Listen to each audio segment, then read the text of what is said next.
Hello everyone, welcome back to Prep City. या व्हिडिओमध्ये आपण डिस्कस करणार आहे सीओईपी पुणेचा रिव्ह्यू. आता प्रेप सिटी या चॅनलवर आपण कॉलेज रिव्ह्यू सिरीज स्टार्ट करणार आहे आणि त्या सिरीजचा हा पहिला व्हिडिओ असेल ज्यामध्ये आपण डिस्कस करू सीओईपीचा रिव्ह्यू. आणि पुढेही जेही कॉलेजेस ज्या कॉलेजमध्ये तुम्ही एमएसटी सीईटी देऊन इंजिनिअरिंगला ऍडमिशन घेऊ शकतात अशा कॉलेजचे रिव्ह्यूची सिरीज ही आहे. सो आपण स्टार्ट करूया द व्हेरी फर्स्ट आणि ऑलमोस्ट सगळ्या स्टुडंटचं ड्रीम कॉलेज जे असेल सीओईपी पुणे. आता सीओईपी पुणेचा एक इंटरेस्टिंग फॅक्ट म्हणजे सीओईपी पुणे हे थर्ड ओल्डेस्ट इंजिनिअरिंग कॉलेज आहे पूर्ण एशियामधलं, पूर्ण इंडियातलं नाही पूर्ण एशियामधलं थर्ड ओल्डेस्ट इंजिनिअरिंग कॉलेज. म्हणजे तुम्ही बघू शकतात की हे किती ओल्डर असेल आणि त्याच्यामुळे हे किती स्ट्रॉंगर कॉलेज असू शकतं. सो या व्हिडिओमध्ये आपण आता डिस्कस करणार की लाईक सीओईपीच्या सगळ्या बेसिक डिटेल्स, लास्ट इयरचे एमएसटी सीईटीचे कट ऑफ, प्लेसमेंट कसं आहे सीओईपीचा, फी स्ट्रक्चर कसं आहे, हॉस्टेल फॅसिलिटी कशी आहे आणि स्टुडंट लाईफसाठी स्टुडंट कॅम्पस कसा असेल, या सगळ्या गोष्टी आपण आता या व्हिडिओमध्ये डिस्कस करू. सो आपण आता स्टार्ट करणार आहे. सगळ्यात बेसिकली तुम्ही बघू शकता सीओईपी टेक्नॉलॉजिकल युनिव्हर्सिटी. अगोदर त्याचं नाव COEP engineering college of engineering होतं, बट आता ते एक टेक्नॉलॉजिकल युनिव्हर्सिटी असं चेंज झालेलं आहे. त्याचा डीटीई कोड सुद्धा चेंज झालेला आहे. तुम्ही बघू शकता की त्याची एस्टॅब्लिशमेंट 1854 म्हणजे बिफोर फ्रीडमची त्याची एस्टॅब्लिशमेंट आहे. त्यासोबतच त्याची लोकेशन जी आहे ती शिवाजीनगर पुण्याची लोकेशन आहे. त्याचा डीटी कोड जसं मी तुम्हाला बोललो अगोदर त्याचा डीटी कोड 6006 होता, बट तो आता चेंज होऊन 16006 असा झालेला आहे. त्यानंतर आता त्याचं जे स्टेटस आहे ते युनिव्हर्सिटी ऑटोनॉमस आहे. अगोदर ते गव्हर्नमेंट कॉलेज होतं जे सावित्रीबाई फुले पुणे युनिव्हर्सिटीशी अफिलेटेड होतं, बट आता ते एसपीपीयूशी अफिलेटेड नसून ते स्वतः एक युनिव्हर्सिटी म्हणून डिक्लेअर केलंय गव्हर्नमेंट ऑफ महाराष्ट्राने. सो त्याला रिकॉग्नाइज करतं गव्हर्नमेंट ऑफ महाराष्ट्र. तुम्ही बघू शकता अफिलेट टू युनिव्हर्सिटी ती आहे unitary public university of government of Maharashtra. तर हे कॉलेज आता स्वतः एक युनिव्हर्सिटी आहे ज्याला गव्हर्नमेंट ऑफ महाराष्ट्र सपोर्ट करतं. या कॉलेजचा नॅक ग्रेड जो आहे तो A+ आहे. आता नॅक ग्रेड इन शॉर्ट जर मी तुम्हाला एक्सप्लेन करायचं म्हटलं तर एक कमिटी असते जी कॉलेजेसला काहीतरी रिव्ह्यूज देते बेस्ड ऑन कॉलेजचं स्ट्रक्चर, प्लेसमेंट आणि खूप साऱ्या अदर इम्पॉर्टंट थिंग्स. सो जितका जास्त नॅक स्कोर, जितका चांगला नॅक ग्रेड तितकंच ते कॉलेज बेटर असं आपण कन्सिडर करू शकतो. तर सीओईपी पुणेचा नॅक स्कोर आहे 3.44. हा स्कोर असतो आउट ऑफ 4. सो तुम्ही बघू शकता 3.44 इज व्हेरी बेस्ट स्कोर. त्यासोबतच त्याची NIRF ranking as per 2025 data ती आहे 90. त्यानंतर त्याचं नियरेस्ट जे एअरपोर्ट आहे ते पुणे आहे. पुणे एअरपोर्ट जे त्या कॉलेजपासून अराउंड 11 किलोमीटरच्या आसपास आहे. तिथूनच नियरेस्ट रेल्वे स्टेशन आहे शिवाजीनगर जे जवळच आहे, ऑलमोस्ट 2 किलोमीटरच्या रेंजमध्ये तुम्हाला मिळून जाईल. आणि नियरेस्ट बस स्टँड आहे सीओईपी पुणे बस स्टँड जे अराउंड 2 किलोमीटरच्या आसपास मिळेल, किंवा आसपासही तुम्हाला PMPL बसचे छोटे छोटे जे स्टँड्स आहेत, स्टॉप्स आहेत ते मिळून जातील. सो सीओईपी पुणे हे पुण्याच्या एका बेटर रिजनमध्ये सिच्युएटेड असल्यामुळे तिथे ट्रॅव्हल करणं इतकं प्रॉब्लेमॅटिक तुम्हाला होणार नाही. आता ह्या होत्या बेसिक गोष्टी. तुम्ही राईट साईडला बघू शकतात एक ऍप्लिकेशनचा स्क्रीनशॉट आहे. ऍप्लिकेशनचं नाव आहे प्रेप सीईटी. तुम्हाला ते प्ले स्टोअरवर मिळून जाईल. त्याच्यात पण तुम्ही बघू शकता की या सगळ्या डिटेल्स त्या ऍप्लिकेशनमध्ये सुद्धा आहे. त्यासोबतच तुम्हाला तिथे वेबसाईट, प्लेसमेंट, फीज या सगळ्या गोष्टी पण मिळून जातील आणि कॉलेजची AI समरी सुद्धा मिळेल. ती पण इंग्लिश, हिंदी आणि मराठीमध्ये. तुम्ही तिथून सुद्धा डिटेल्समध्ये याला चेक करू शकता. आता आपण पुढे जाऊ. आपण डिस्कस करू ब्रांच आणि इंटेक ऑफ सीओईपी. आता सीओईपी मध्ये आहे सिव्हिल इंजिनिअरिंग ज्याची इंटेक आहे 150. Same for computer science and engineering ज्याची इंटेक आहे 300. बट याचा जो कट ऑफ आहे तो खूप जास्त जाणार आहे. तुम्ही राईट साईडला बघू शकता की ब्रांचेस आणि इंटेक त्या ऍप्लिकेशनमध्ये पण तुम्हाला डिस्प्ले केलेले आहेत. 5 स्टँडर्ड कट ऑफ्स पण तुम्ही बघू शकतात. आणि इथे व्ह्यू बटन आहे, व्ह्यू बटनवर क्लिक केलं तर त्या सीओईपीच्या त्या ब्रांचचा पूर्ण स्टेट लेवलचा जोही कट ऑफ असेल तो तिथे अवेलेबल तुम्हाला मिळून जाईल as per 2025 cut offs, latest cut offs. Then we have electronics and telecommunication engineering ज्याची पण इंटेक 150 आहे. Same for electrical engineering, same for instrumentation and control engineering ज्याची इंटेक आहे 60. Then we have manufacturing engineering and manufacturing science and engineering ज्याची intake आहे 75.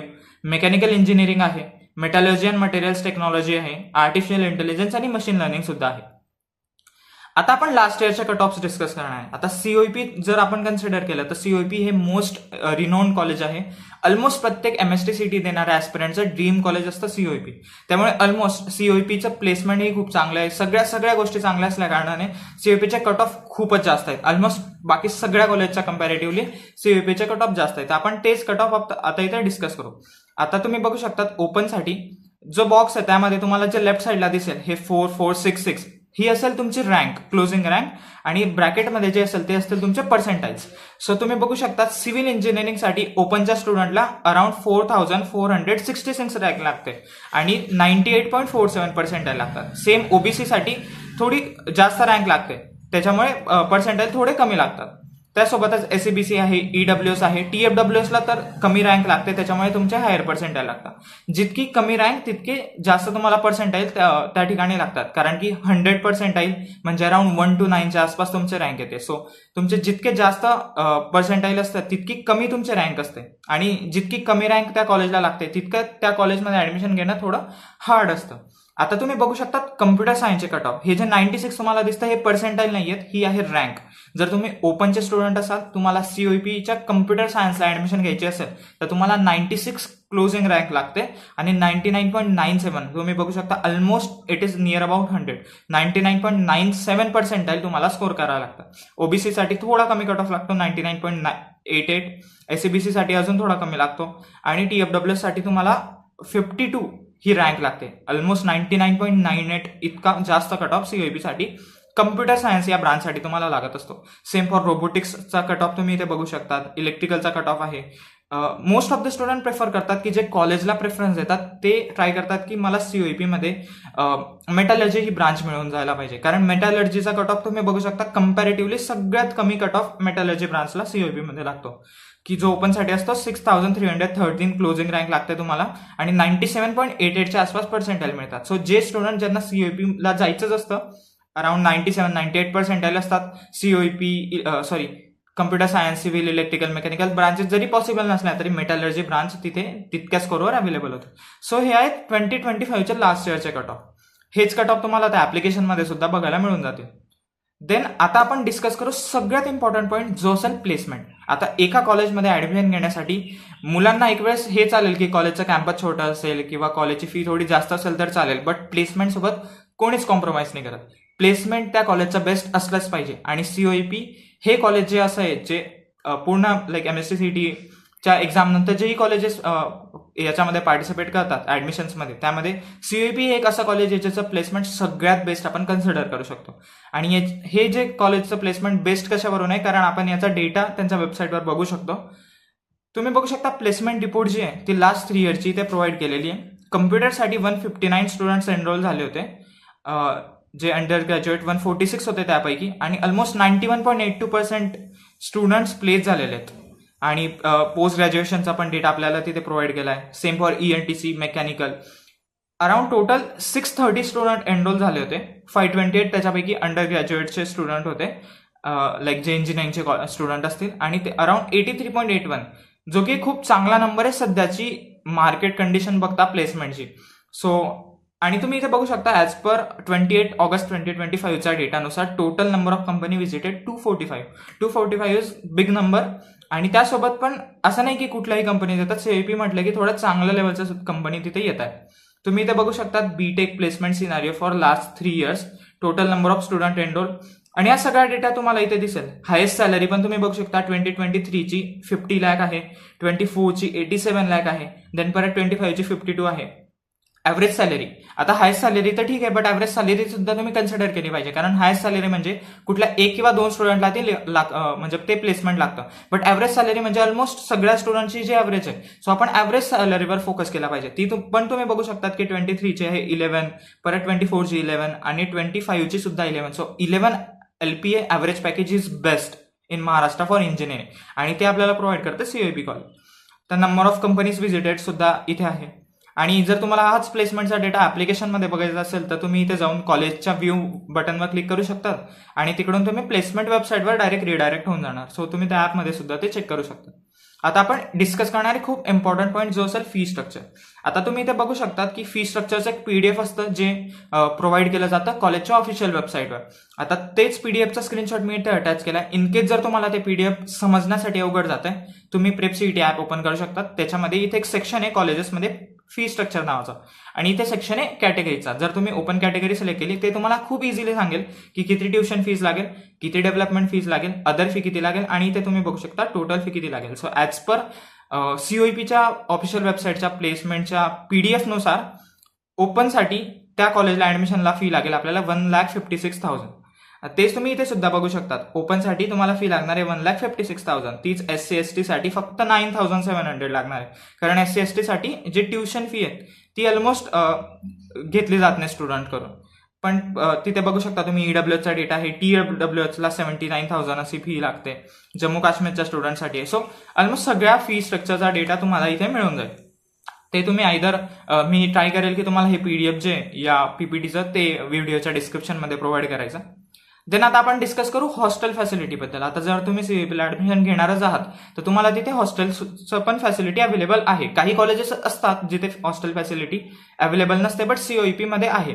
Else जर तुम्हाला hostel नसेल घ्यायचं तर तिथे आसपास खूप सारे PG तुम्हाला अवेलेबल होऊन जातील. बट स्टील जर कॉलेज हॉस्टेल फॅसिलिटी प्रोव्हाइड करतात आपण ती पण डिस्कस करून घेऊ. As per 2025-26 hostel fee structure असं आहे की hostel fees for student is 45,000 per student. तुम्हाला एक स्टुडंटला पर इयर 45,000 ही तुमची फीज असेल. देन जे NRI वगैरे जे बाकीचे स्टुडंट आहेत त्यांच्यासाठी ती थोडी जास्त असते, 1 लाखच्या आसपास. देन तुम्हाला सिक्युरिटी डिपॉझिट जमा करावं लागेल 10,000, जे की रिफंडेबल असतं, की जसंही तुम्ही हॉस्टेल सोडाल ते 10,000 रुपीज तुम्हाला परत मिळून जातील. ते एक सिक्युरिटी डिपॉझिट असतं. सेम फॉर तिथे मेस सुद्धा आहे हॉस्टेलमध्ये, तर ते हॉस्टेल मेसची सिक्युरिटी डिपॉझिट आहे. गर्ल्स आणि बॉईज दोघींसाठी 7,000 पर स्टुडंट, जे सुद्धा रिफंडेबल आहे. आणि हाच डेटा तुम्ही इथे पण ऍपमध्ये पण बघू शकता की तुम्ही जर COEP टेक्नॉलॉजिकल युनिव्हर्सिटीच्या व्ह्यू बटनवर क्लिक केलं तर तिथे तुम्हाला कॉलेजची ऑफिशियल वेबसाईटची URL सुद्धा मिळून जाईल, जिथे तुम्हाला हा डेटा परत बघायला मिळून जाईल. देन आता आपण डिस्कस करू की हे सगळं तर झालं अकॅडमिक्स प्लेसमेंट वाईज, बट एक स्टुडंटसाठी other than academics placement studies other गोष्टी काय मॅटर करतात की त्याची पर्सनॅलिटी किती डेव्हलप होते इंजिनिअरिंगमध्ये ऍडमिशन घेऊन.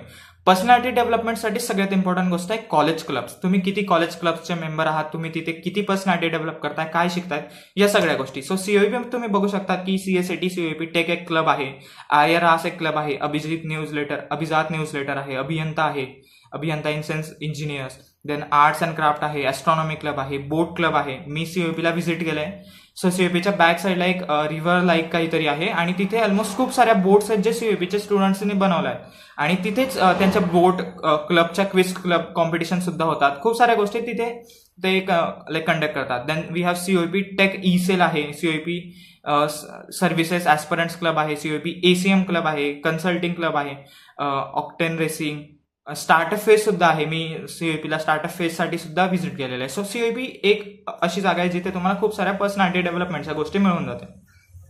देन ॲट दी एंड या सगळ्या गोष्टी आपण डिस्कस केल्या. या सगळ्या गोष्टी जर तुम्हाला एकाच ठिकाणी अवेलेबल हव्या असतील तर तुम्ही प्रेप CET ॲप्लिकेशन डाउनलोड करू शकता, जे तुम्हाला प्ले स्टोअरवर इझिली ॲक्सेसिबल होऊन जाईल. आता या सगळ्या डिटेल ज्या आपण डिस्कस केल्या त्या होत्या COEP पुणेबद्दल. प्रेप CET ॲप्लिकेशनमध्ये अशा सगळ्या कॉलेजच्या सगळ्या डिटेल्स अवेलेबल आहेत. सो तुम्ही ते ॲप्लिकेशन जाऊन इन्स्टॉल करू शकतात. आणि आता आज आपण COEP बद्दल डिस्कस केलं. नेक्स्ट व्हिडिओमध्ये मे बी आपण VJTI कॉलेजबद्दल डिस्कस करू आणि ही सिरीज कंटिन्यूच राहील. सो इन केस जर तुम्हाला एखाद्या पर्टिक्युलर कॉलेजेसचा रिव्ह्यू हवा असेल तर तुम्ही तो सुद्धा कमेंट सेक्शनमध्ये सांगू शकता. आम्ही ट्राय करतोय की जितका ऑफिशियल डेटा आणि जितका ट्रू रिव्ह्यू तुम्हाला प्रोव्हाइड करता येईल तितका प्रोव्हाइड करायचा. So thank you so much for watching this video again. आणि प्रेप CETला सबस्क्राईब करून ठेवा अशाच कॉलेज रिव्ह्यूच्या पुढील इम्पॉर्टंट व्हिडिओसाठी. थँक्यू.